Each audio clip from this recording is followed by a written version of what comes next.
சேரனுவர police நிலையத்தில் அணிவகுப்பு மரியாதை மற்றும் பரிசோதனை நடவடிக்கைகள் இடம்பெற்றன. கந்தலாய் பிராந்திய சிரேஷ்ட போலீஸ் அத்தியட்சகர் சஞ்சீவ பண்டார அணிவகுப்பு மரியாதையை ஏற்றுக்கொண்டார். சேரனுவர ஈச்சிலம் பற்ற போலீஸ் நிலைய பொறுப்பதிகாரிகளும் உயர் அதிகாரிகளும் இதன்போது இணைந்திருந்தனர். மட்டக்களப்பு மாநகர சபைக்குட்பட்ட நொச்சிமுனை கிராமத்தில் வெள்ளப்பெருக்கினால் பாதிக்கப்பட்ட பகுதிகளுக்கு பாராளுமன்ற உறுப்பினர் கந்தசாமி பிரபு கள விஜயம் மேற்கொண்டிருந்தார். மக்களின் குறைபாடுகளை கேட்டறிந்த அவர் விரைவில் உரிய நடவடிக்கை எடுக்கப்படும் என உறுதியளித்துள்ளார்.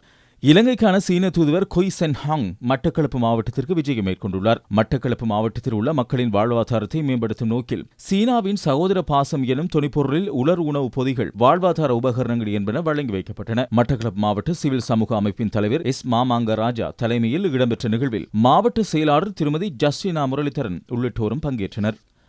பாலஸ்தீனத்திற்காக ஒன்றிணைவோம் எனும் துணைப்பொருளில் மூதூரில் அமைதி பேரணி ஒன்று முன்னெடுக்கப்பட்டுள்ளது. மூதூர் அக்கரைச்சேனை ஜும்மா பள்ளிவாசலில் இருந்து மூதூர் பிரதேச செயலகம் வரை அமைதி பேரணி இடம்பெற்றது.